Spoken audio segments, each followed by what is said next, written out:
The airport was just notified that FEMA has chosen the airport facility as a stationing hub for emergency services through FEMA. They will be serving 6 counties in this area, and they will be bringing in some 350 semi-trailers with equipment to park on the base. Also, if you see a lot of trucks coming into the base, that's what it is. It's nothing to get scared about there. Huh? Nothing to get scared about there. Staging for emergency situations in any of these 6 counties that FEMA takes care of. That's Oscoda Township Supervisor William Palmer.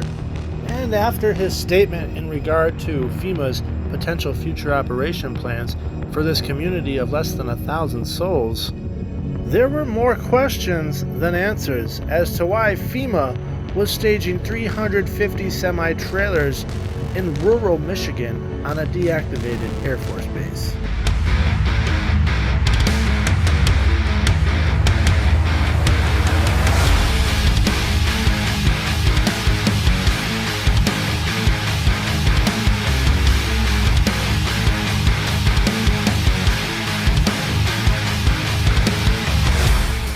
However, FEMA says this is all just a big misunderstanding, and that they only plan to use this if there is a natural disaster. There's no trailers on the way there, and there's no trailers there now.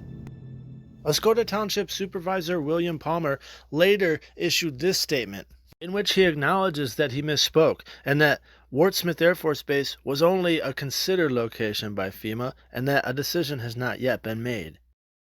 But questions still remain, like why 6 rural northern Michigan counties would need 350 semi-trailers stationed at a deactivated military base. Some people say this is just standard procedure, and that we should trust our government and what they're doing with FEMA. Or could this be part of something planned, coordinated, and more sinister? So this brings the question, what natural disaster are they planning for? If they are bringing those semi-trailers at some point to Oscoda, they are filled with certain supplies, certain materials, certain things that are needed for certain natural disaster response. And in this part of rural Michigan, there are not a lot of natural disaster type events that occur. Although wildfires, blizzards, power outages do occur, I think the most susceptible threat could potentially come from one of 6 dams on the Oscoda River.